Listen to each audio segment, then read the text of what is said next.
Hechos de los Apóstoles, capítulo 13.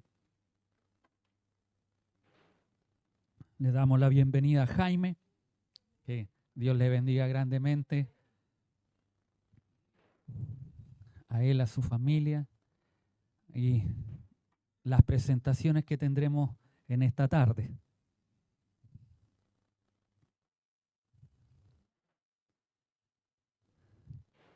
Hechos de los Apóstoles, capítulo 13, versículo 13 al 22, le vamos a dar lectura.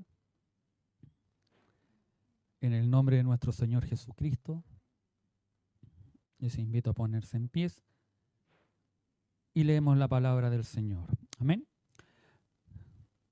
Después de esto le voy a pedir a Giovanni que ponga el mismo mapa que puso la semana pasada. Vamos a continuar con ese mapa, yo creo que durante varias semanas. Habiendo zarpado de Pafos, Pablo y sus compañeros arribaron a Perge de Panfilia. Pero Juan, apartándose de ellos, volvió a Jerusalén. Ellos, pasando de Perge, llegaron a Antioquía de Pisidia y entraron en la sinagoga un día de reposo y se sentaron. Y después de la lectura de la ley y de los profetas, los principales de la sinagoga mandaron a decirles: varones hermanos, si tenéis alguna palabra de exhortación para el pueblo, hablad.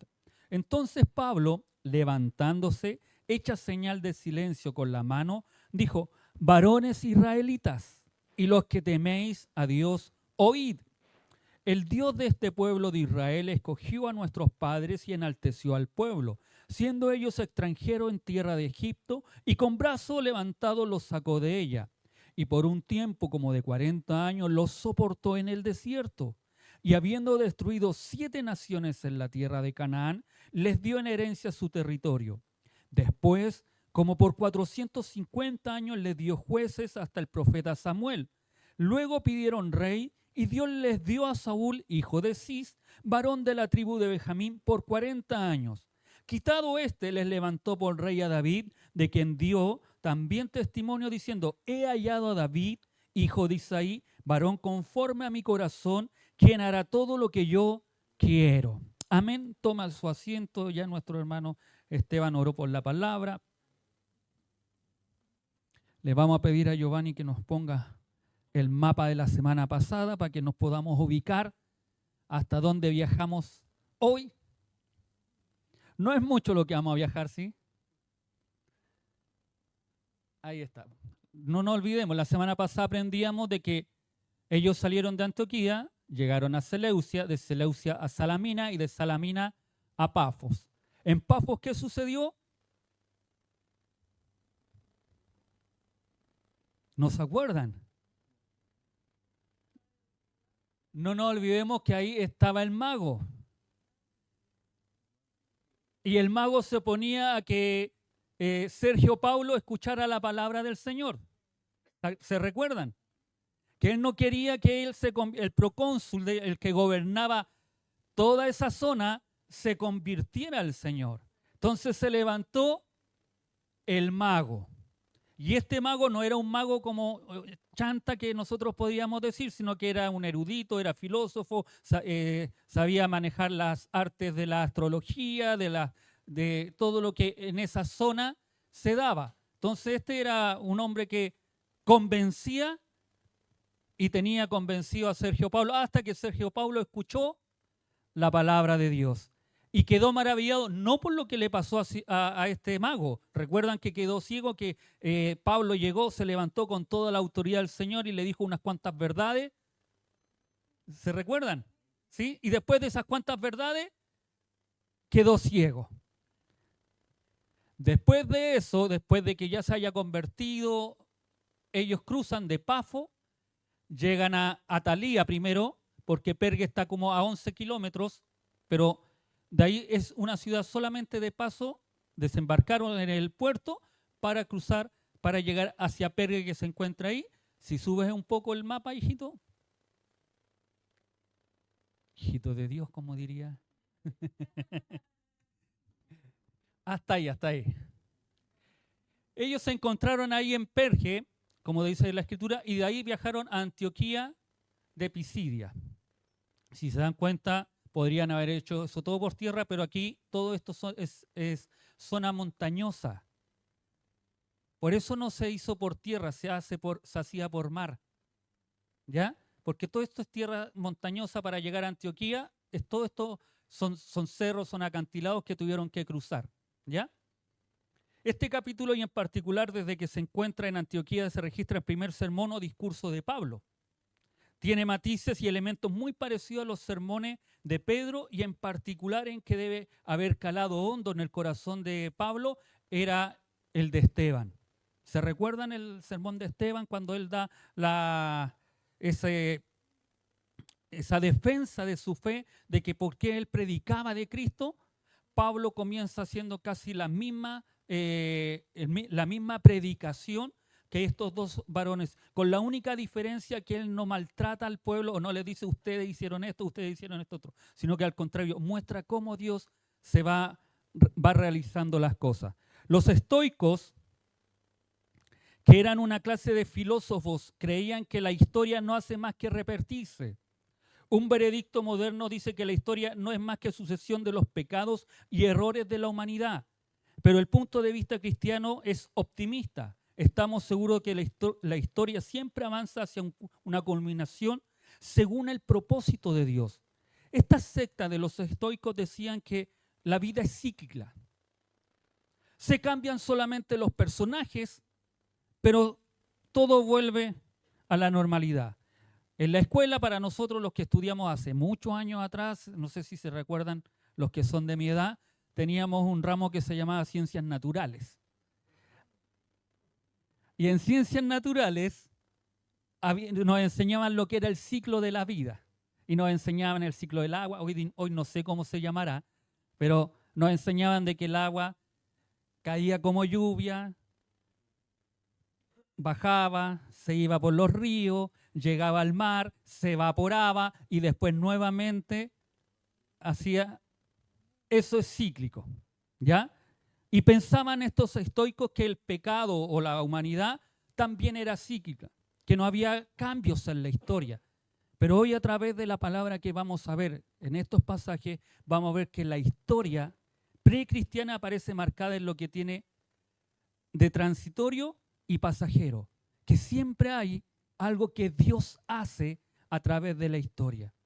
Por más que estas personas se puedan levantar y que no, si se cambia, no. Siempre hay algo que Dios pone en cada situación o en cada parte. ¿Amén? Pero sobre todo se muestra claramente cómo el Dios del pueblo de Israel es el que dirige el curso de la historia y por encima de toda insuficiencia humana conduce a la plenitud de los tiempos al Salvador Jesús. Si hay algo que nosotros vamos a ver a través de toda la historia, si hay algo que nunca han podido derrotar, es la predicación del Evangelio. Y eso marca un antes y un después.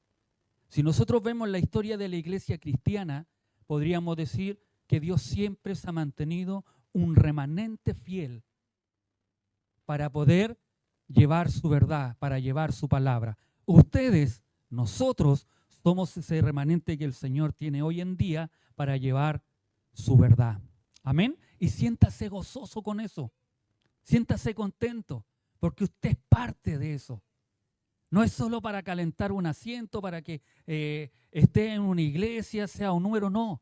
Usted es parte fundamental para extender el reino de Dios, para que la historia de nuestras familias cambien, para que la historia de su familia sea diferente, para que su familia tenga una esperanza por el cual vivir y estar. Amén. Pablo insiste en que la venida de Jesús es la consumación de la historia, haciendo una densa mirada retrospectiva a las obras salvíficas de Dios en favor del pueblo elegido por Él y liberado de la esclavitud. Se muestra la línea de la historia de la salvación que conduce al verdadero Salvador, que es Jesús. Amén. Y lo vamos a ver en estos versículos que hemos visto o leído en esta tarde. Verso 13 dice, habiendo zarpado de Pafos, Pablo y sus compañeros arribaron a Perge de Panfilia. Perge era la metrópoli de Panfilia, estaba sobre el río Cestro, como 11 kilómetros tierra adentro desde Atalia, puerto principal de aquella región, y de allí subieron por tierra a Perge. Estaba Juan, que apartándose de ellos se volvió a Jerusalén. Este Juan Marco, el sobrino de Bernabé, decide irse. Llegaron juntos, salieron de Pafos, iban en el barco, iban ahí, no sé cuántos días viajaron. No nos olvidemos que no es como hoy. La distancia era mayor desde Seleucia a Salamina, que de Pafo hacia Pergue era mucho mayor la distancia, así que a lo mejor pudieron haber sido más días de viaje. No tenían las comodidades que hoy tenemos o que están en nuestras embarcaciones. Uno toma una embarcación y hay ahora hasta butacas donde uno se recuesta en estas barcazas grandes. Usted ha ido a Chile Chico, las barcazas que cruzan hacia allá son butacas los asientos. Son cómodos. En ese tiempo no había esa clase de comodidad. ¿Ya? Entonces, no se explica por qué Juan Marco dejó a Pablo y a Bernabé. No hay una explicación teológica. Hay algunas sugerencias, hay algunos, pero que no son buenas nombrarlas porque no podemos inclinarnos por algo porque la Escritura no lo dice. Solo dice que Juan Marco decidió volverse a Jerusalén. Amén. Y pasamos al verso 14 donde dice, ellos pasando de Pergue llegaron a Antioquía de Pisidia y entraron en la sinagoga un día de reposo y se sentaron. Este versículo nos dice que Pablo, después de salir de Pergue, llegaron a la ciudad de Antioquía de Pisidia. La distancia entre Pergue y Antioquía es de unos 160 kilómetros. ¿Ya? Es un poco más desde aquí que Osorno, un poco más allá, 160 kilómetros de distancia. El viaje no era fácil. Se necesitaba valor para atravesar aquellas sierras, una cordillera difícil y empinada, sin comodidad alguna, con caminos malísimos expuestos al continuo peligro de salteadores y bandoleros que existían en la época. Es decir, no era llegar y ir a un lugar o a una ciudad. Los ladrones han existido en todo tiempo. Y es lamentable que en ese tiempo que uno dice, no, si ahí también existían aquellos que asaltaban, que robaban. De hecho, Jesucristo lo muestra en una parábola de cuando le preguntan quién es su prójimo. Y dice que vinieron unos salteadores, maltrataron a alguien. ¿Se recuerdan de esa parábola? En ese tiempo existían salteadores. Existían aquellos que aprovechaban los caminos difíciles para robar, para asaltar a aquellas personas. Entonces el camino no era tan fácil como decir, yo voy aquí y allá, y no. Era complicado. Antioquía era una ciudad importante en el Asia Menor, punto estratégico sobre la gran ruta romana. Pablo y sus compañeros entraron en la sinagoga un día sábado, que era el día de descanso y adoración para los judíos, de acuerdo con la ley mosaica. En ese entonces los judíos se reunían en la sinagoga el sábado por la mañana para escuchar la lectura de la ley y los profetas y para orar.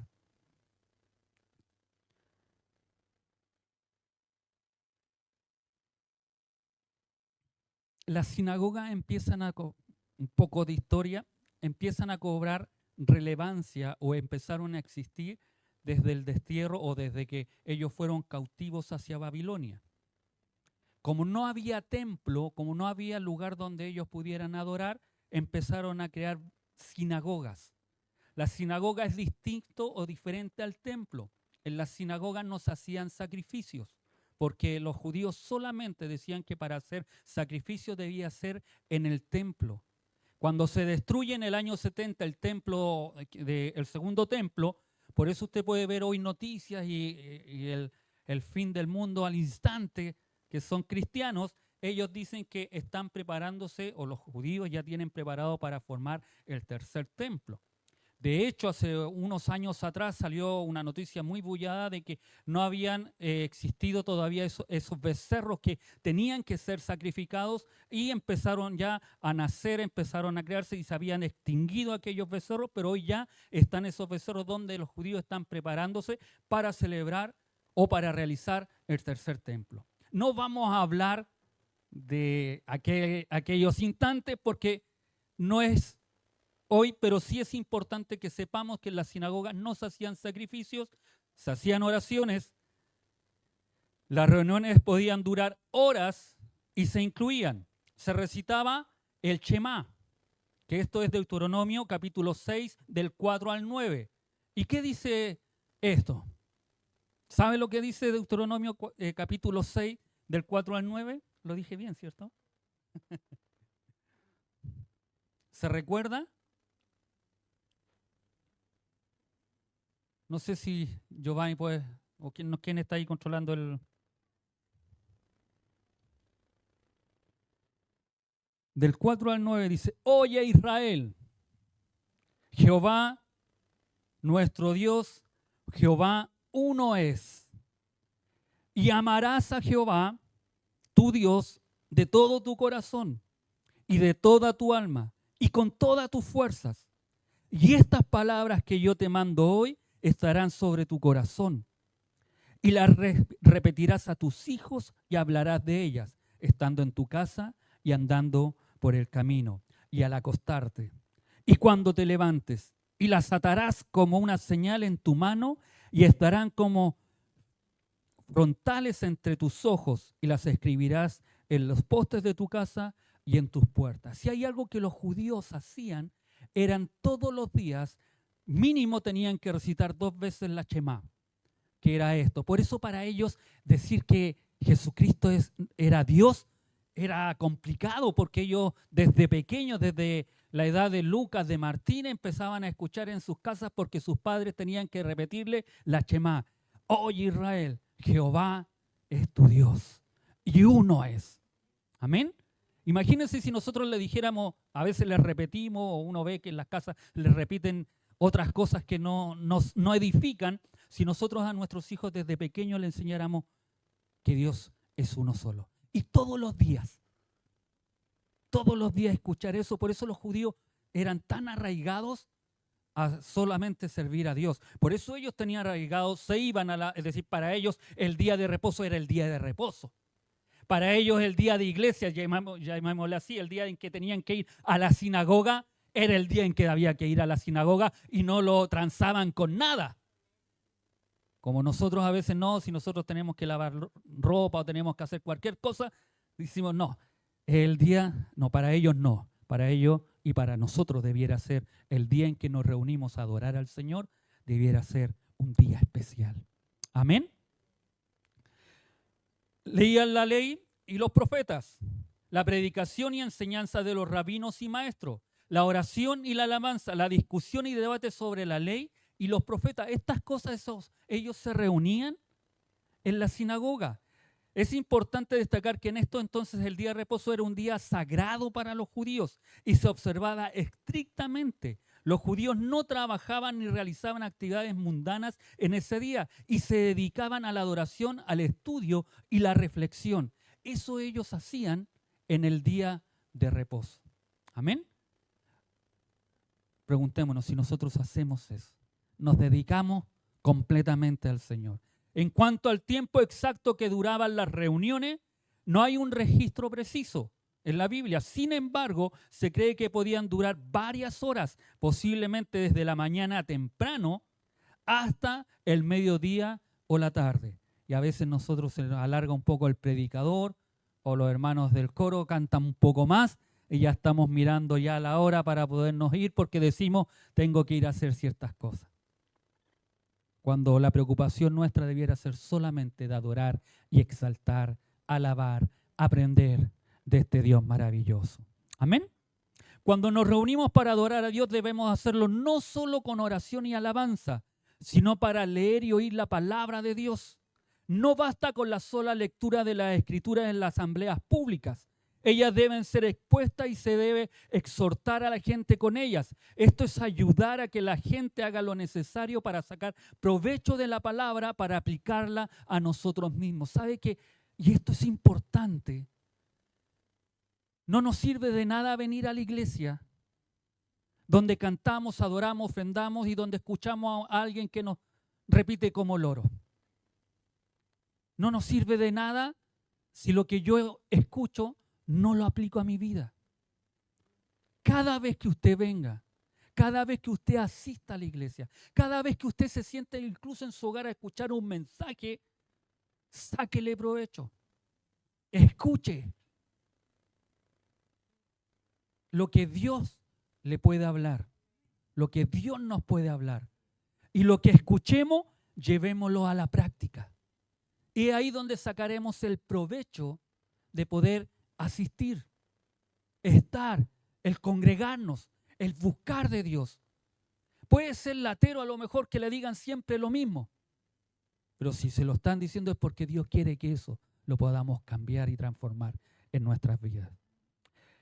Verso 16 dice, entonces Pablo levantándose, y esto me encanta, pero me adelanté parece. No, entonces Pablo levantándose echa señal de silencio con la mano.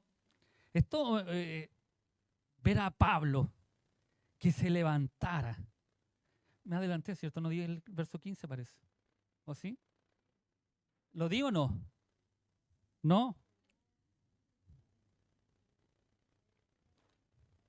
Ahí lo vamos a poner. Verso 15. Y después de la lectura de la ley, los profetas, los principales de la nación, mandaron a decirle, después que hicieron todas estas cosas, varones hermanos, si tenéis alguna palabra de exhortación para el pueblo, y habladla. Porque era importante para ellos que estas cosas se dieran. Es decir, esto era algo que ocurría, que pasaba, que estaba en la nación de Israel, o ellos lo traían intrínseco cuando alguien iba a la sinagoga y encontraban unas personas que se veían educadas, como dijimos que se veían Pablo y Bernabé. Entonces los principales de la sinagoga, los que estaban a cargo, le daban la oportunidad a esos varones o a aquellos que llegaban. O de vez en cuando invitaban a otro rabí para que pudieran exponer la palabra en sus reuniones. Y es por eso que no es extraño de escuchar que ellos le piden o que estos hombres le dicen, varones, ustedes tienen algo para exhortar, para enseñar al pueblo. ¿Qué le dijeron? Y ahí pasamos al verso 16. ¿Qué le dijeron a Pablo? ¿Qué decir? Esta es la mía, esta es la oportunidad que tengo. Me imagino que tiene que haber dicho Pablo. Después de que los principales de le pidieran a Pablo que compartiera una palabra de exhortación con el pueblo, Pablo se levantó e hizo una señal con la mano para llamar la atención de todos. Me imagino hablando alguno aquí y allá, otros metiendo bulla por acá, otro por allá, conversando entre ellos sobre la palabra, no hablando otra cosa, sino que... Entonces llega y se levanta a Pablo y dice, como queriéndoles decir, lo que yo les voy a decir es importante, guarden silencio. Como con ese ademán que él hizo con la mano, hey, tómenme atención. Eso es como lo que le quiso decir Pablo. ¿Qué le dijo? Dijo, varones, después de hacer el ademán de que lo tomaran atención, que lo que él iba a hablar era importante. ¿Qué le dijo? Varones israelitas. Se dirigió a la audiencia comenzando con las palabras hombres en Israel. Con esto Pablo estaba reconociendo la identidad de su audiencia como judíos, descendientes de Abraham y de Jacob. Haciendo un énfasis en la alianza entre Dios e Israel, comenzó con un punto en el que concordaban para todos los judíos, era motivo de orgullo ser el pueblo escogido por Dios. Es decir, les dio, los levantó, les exaltó. Ustedes que son varones israelitas, son del pueblo escogido por Dios. Escúchenme. Sin embargo, Pablo no se limitó solo a dirigirse a los judíos, sino que también incluyó a vosotros que teméis a Dios. Con esto Pablo estaba reconociendo que había gentiles o prosélitos en ese lugar que no eran judíos, pero estaban presentes en la sinagoga porque también ellos reverenciaban a Dios y al Dios de Israel y seguían sus enseñanzas. No nos olvidemos, Cornelio fue el primero que nos presentó la Escritura, pero había muchos más como Cornelio que no eran judíos, que no se habían circuncidado, pero sí querían servir y tomar las enseñanzas de Cristo. Al dirigirse a ambos grupos, Pablo estaba estableciendo un tono de inclusión y respeto y preparando el terreno para compartir su mensaje con una audiencia diversa. ¿Y qué les dice? Oíd. Oíd. En esto hay una diferencia que nosotros debemos rescatar, ya que oír es un proceso a través del cual se perciben sonidos del medio ambiente que nos rodean de forma involuntaria, usando para ello el aparato auditivo en general. Pero cuando se escucha, hay una diferencia. Es un proceso donde es necesario hacer uso de gran habilidad para interpretar lo que se está percibiendo por el canal auditivo. Entonces, lo que le está diciendo Pablo a aquella audiencia, a aquellos israelitas, a aquellos gentiles que se encontraban en la sinagoga, le está diciendo: escúchenme, tomen atención a lo que yo les voy a decir. Ya primero le había hecho un ademán con la mano: guarden silencio. Y después les dice, los mira, les dice que ellos son judíos, que ellos son israelitas, que ellos son temerosos del Dios todo creador de todas las cosas, y les dice: escúchenme. Lo que yo les voy a decir es importante. No solo oigan palabras como cualquier cosa, sino que tomen atención a lo que les estoy diciendo. Amén. Después de eso, el verso 17 dice: el Dios de este pueblo de Israel escogió a nuestros padres y enalteció al pueblo siendo ellos extranjeros. En griego es paroikia, que estuvieron en tierra de Egipto como forasteros, extraños, transeúntes, no ciudadanos que habitaban como exiliados residentes. Eso es lo que les está diciendo. Cuando estuvieron extranjeros, eran solo unos forasteros en Egipto. Eran extraños, eran mal mirados, eran transeúntes que pasaban nada más. Y sabe que Pedro, en 1 Pedro 1:17 dice, utiliza la misma palabra en un sentido espiritual, porque los cristianos debemos vivir temporalmente como extranjeros en un mundo inamistoso. El Señor ha preparado para los cristianos un hogar futuro de carácter permanente y sin límites de tiempo. Si hay algo que me encanta de esto es que usted y yo, esta ciudadanía, la que tenemos aquí en la tierra, perecerá. Pero nosotros fuimos llamados a arrebatar una ciudadanía que no perecerá, que estaremos eternamente con nuestro Señor, con nuestro Maestro. Amén.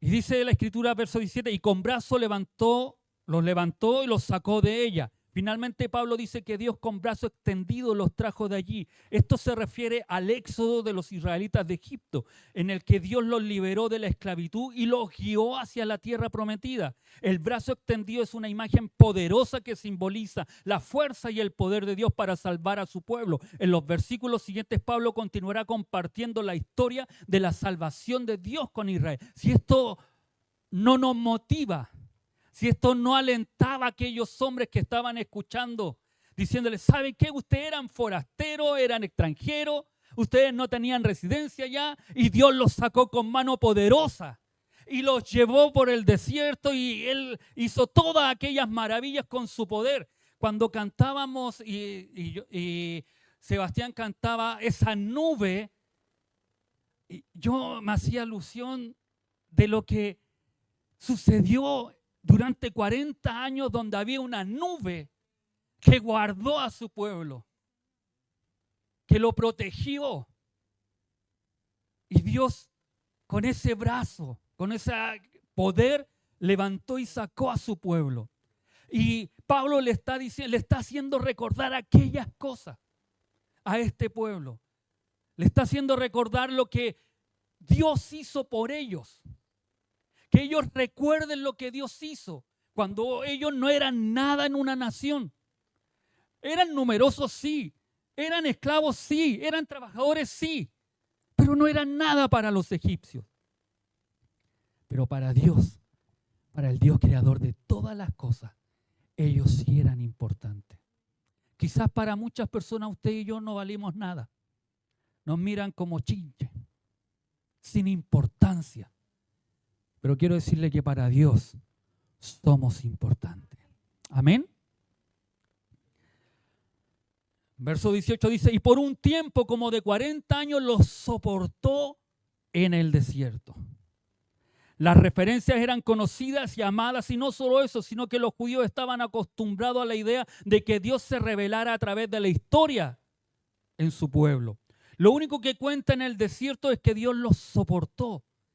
Más bien, según los manuscritos antiguos, dice, los alimentó, como la nodriza alimenta al niño sobre su pecho, como la barbarita toma a Martín y lo alimenta cuando él le llora o tiene hambre.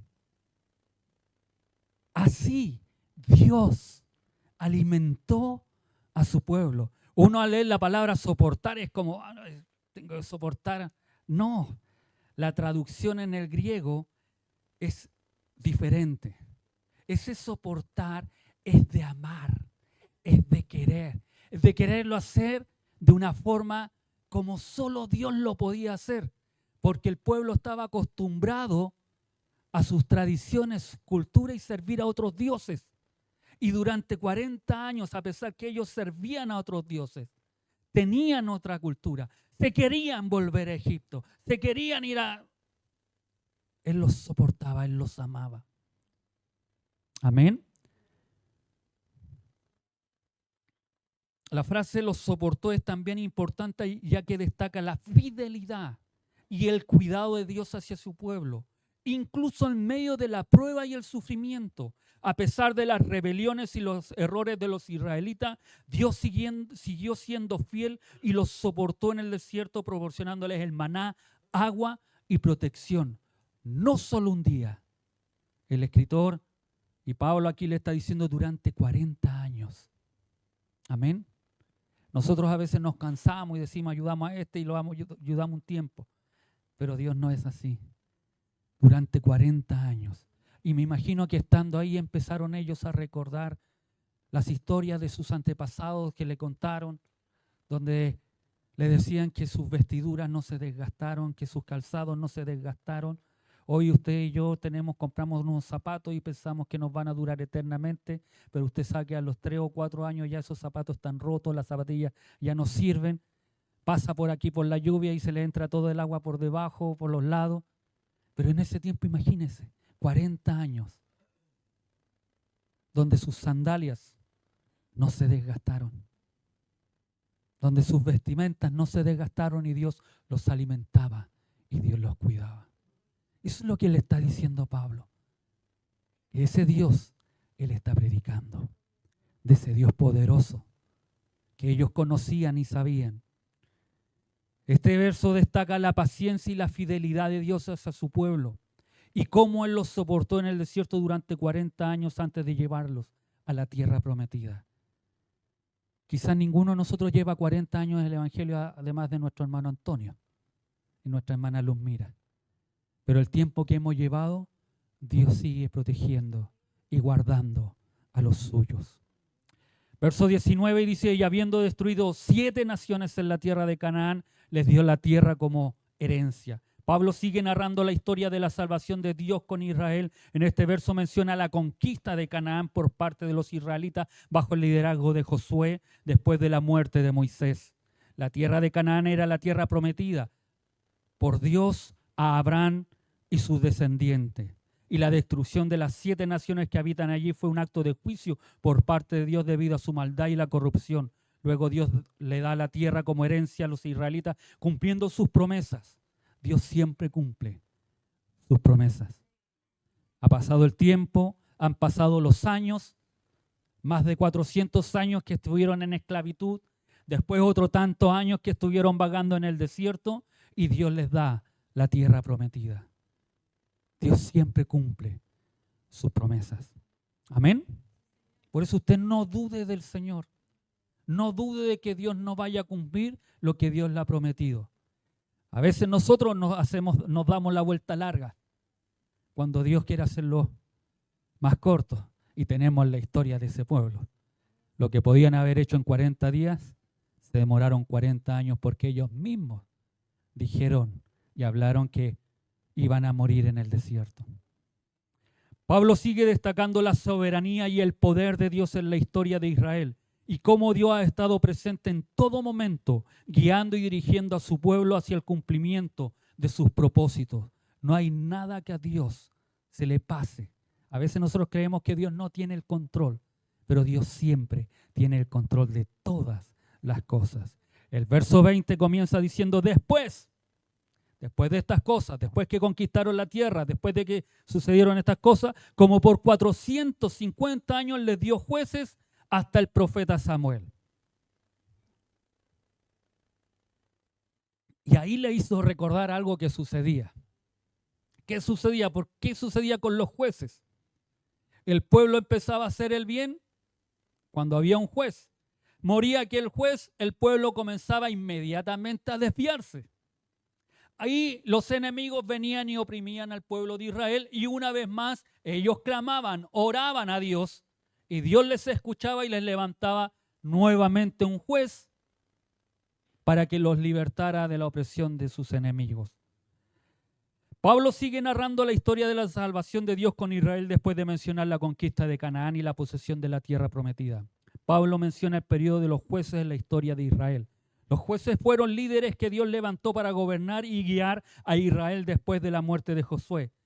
Este periodo se caracterizó por un ciclo de pecado, se dice que la era más oscura de los israelitas.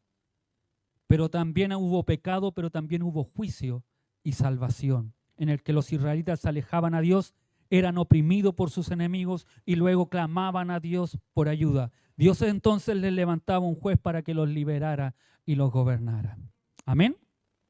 El periodo de los jueces duró hasta que los israelitas pidieron un rey para gobernarlos, lo que llevó al reinado de Saúl y luego de David.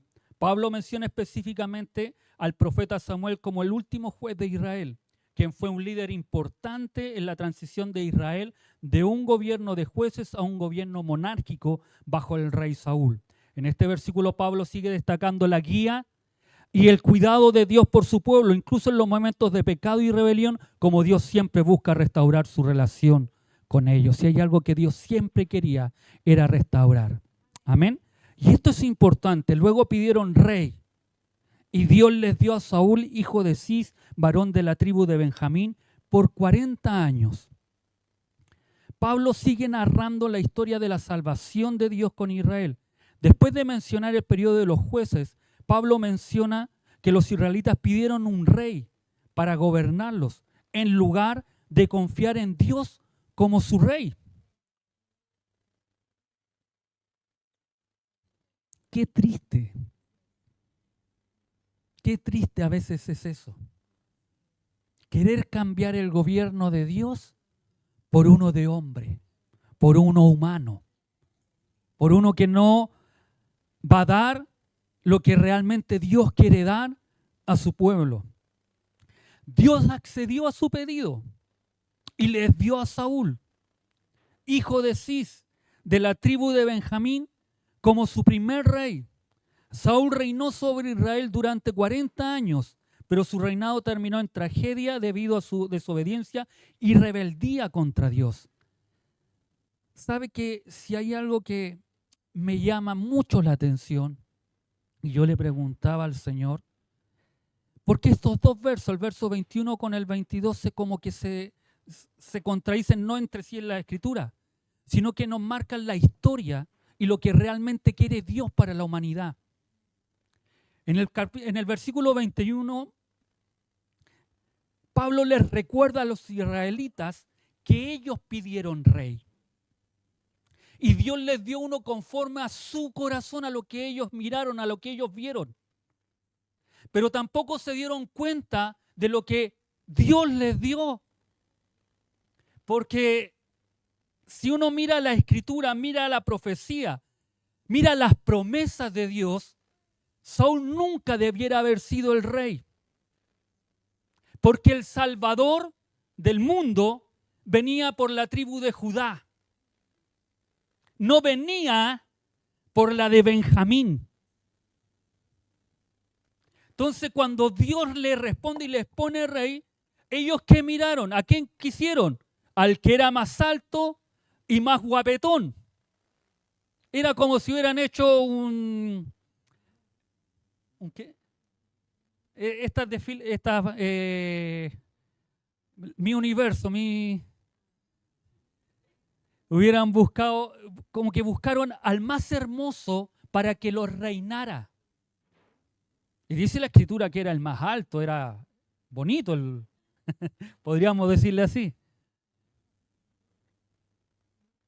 Pero no era lo que Dios quería. Dios se lo dio porque ellos estaban pidiendo, porque ellos estaban abandonando, porque ellos ya no querían que los gobernara el Señor, sino que los gobernara un hombre. Por eso hay que tener cuidado cuando usted y yo pedimos cosas, porque a veces Dios lo va a hacer para complacer, no sé si para complacer, es para ver la porfía nuestra. Dios permite ciertas cosas en nuestras vidas para después decir, ¿no te dije yo esto? Es como cuando el pastor le ha dicho a algunos hermanos que no se vayan para algunos lugares porque va a suceder ciertas cosas y después se van igual o hacen lo que quieren y después uno...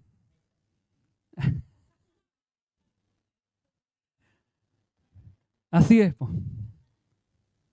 Ese es el resultado de nuestra rebelión, desobediencia, de querer no hacer las cosas como Dios quiere que las hagamos.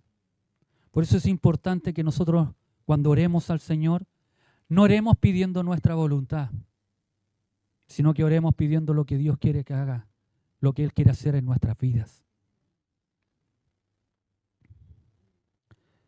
Es importante destacar que aunque los israelitas pidieron un rey para gobernarlos, Dios no abandonó su plan de salvación para ellos.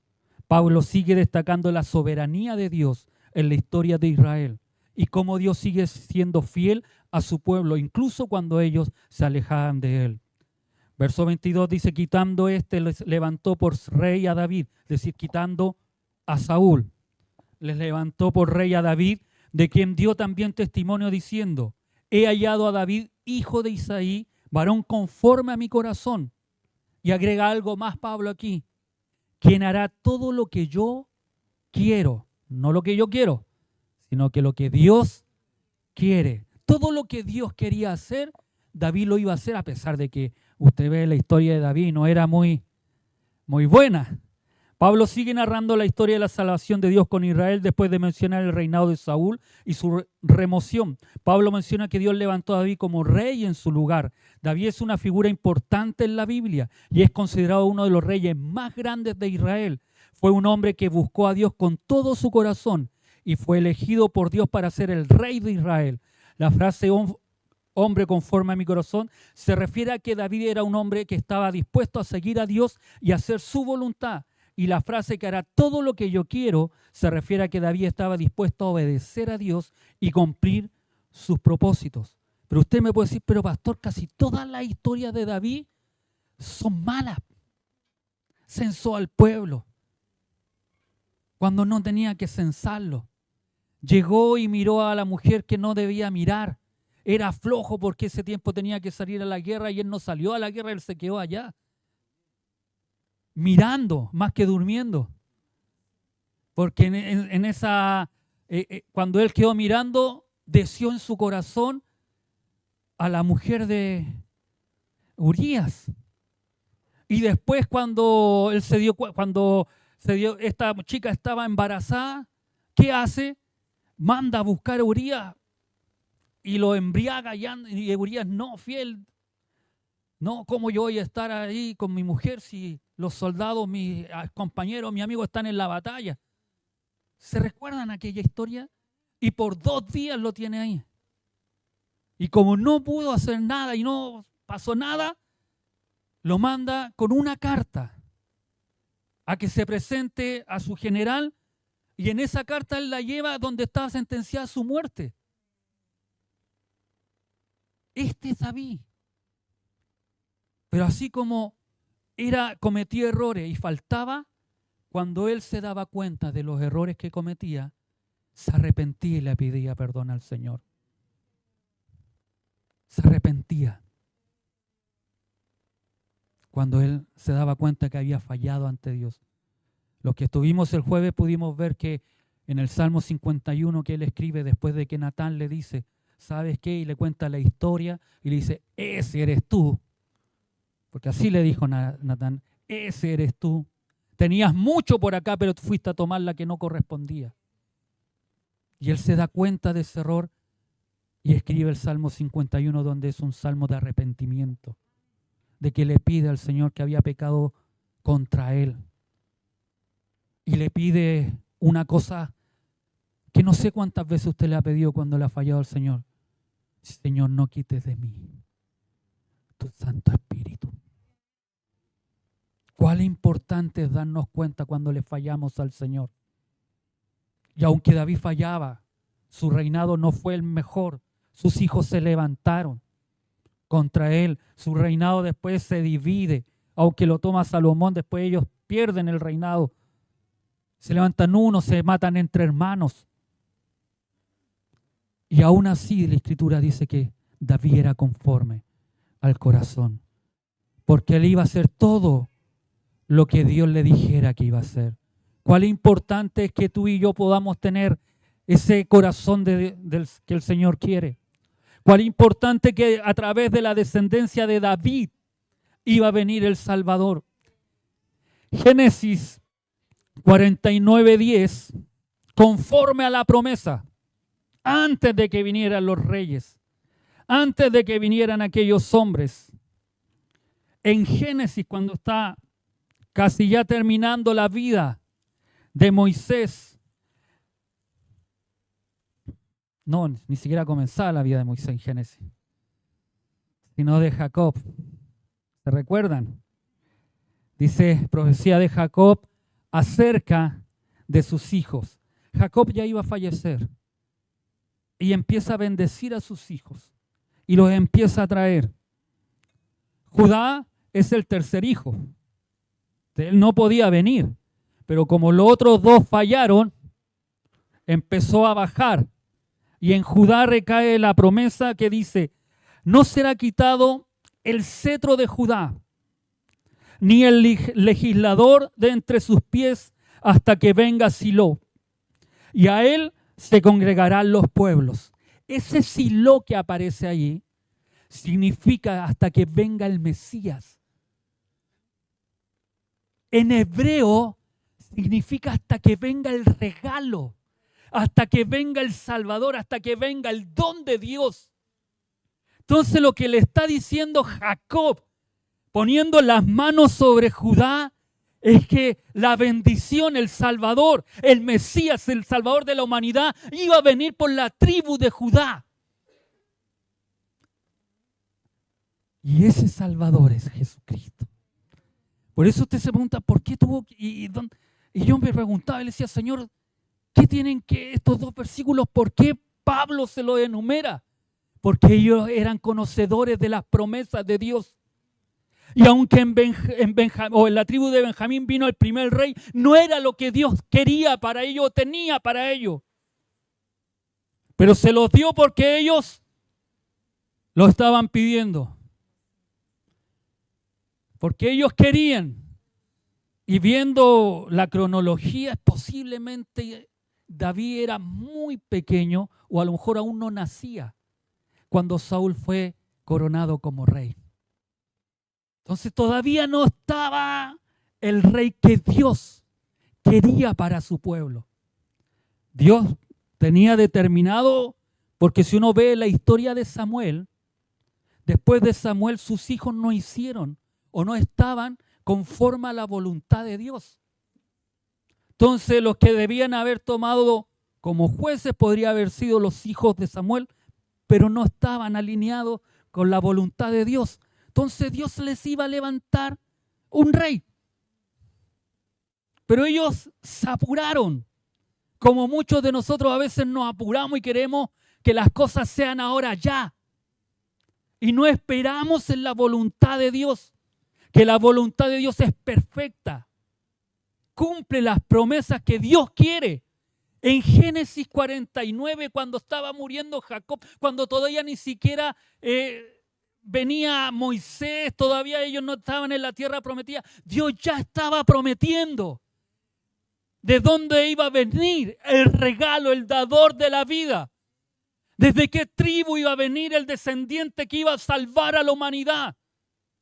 Por eso Él se los presenta, por eso Pablo les está presentando cuando ellos creían y esperaban todavía un Mesías, Más adelante vamos a ver que les presenta a Jesucristo como el Mesías, el que debía de venir. El que cuando Juan el Bautista dice, no soy capaz ni de desatar o atar las sandalias de su calzado. Y ese les está presentando, esa promesa que desde la tribu, desde el rey David y su trono, no iba nunca a perecer. Qué maravilloso cuando uno ve la historia, cuando ve cómo Dios va desarrollando los acontecimientos. Cuando el mundo cree que no hay nada que esté en control, Dios nos muestra una vez tras vez. Él tiene el control de todas las cosas. Nosotros nos desesperamos. Nosotros nos angustiamos. Nosotros a veces no confiamos en el Señor. Nosotros a veces nos cuesta creer al Dios que servimos. Pero quiero decirle en esta tarde que siga creyendo en este Dios poderoso. En estos versículos, Pablo repasó la historia de Israel. Pablo les mencionó eventos importantes: la elección de los patriarcas, la liberación de Egipto, el tiempo en el desierto, la conquista de Canaán, el tiempo de los jueces, la creación de la monarquía, pero todo conducía a un final, que es a Jesús. Este repaso de la historia demuestra que Dios tiene un plan para la historia y debemos sentir una conexión con ese plan. Jesús es el objetivo de la historia y como estamos en Jesús, estamos en el flujo del gran plan de la redención de Dios. Usted no está aparte, usted no es solo un espectador, usted no es solo alguien como un aficionado que puede aplaudir, usted es parte de aquella historia. Usted es algo fundamental de la historia que Dios quiere hacer en el mundo. Es tiempo en que tomemos lo que Dios ha puesto en nuestras manos. Es tiempo en que nosotros no solo seamos miradores y veamos que unos participan o hacen. Dios quiere que tú participes y hagas. Amén. Póngase de pies. Lo invito para el próximo domingo. Si es que Dios no nos cambia el mensaje, veremos los otros versículos donde Pablo se va con todo. Donde Pablo empieza a mostrar a Jesucristo como esa promesa fiel, como el Redentor de la humanidad, con el cual usted puede confiar y no dudar, con ese Rey de reyes y Señor de señores, con ese que está sentado, entronado en el trono, con ese que día a día nos alienta y nos dice que sigamos adelante a pesar de todas las cosas. Con ese que nos dice que Él va a venir a buscar a su iglesia.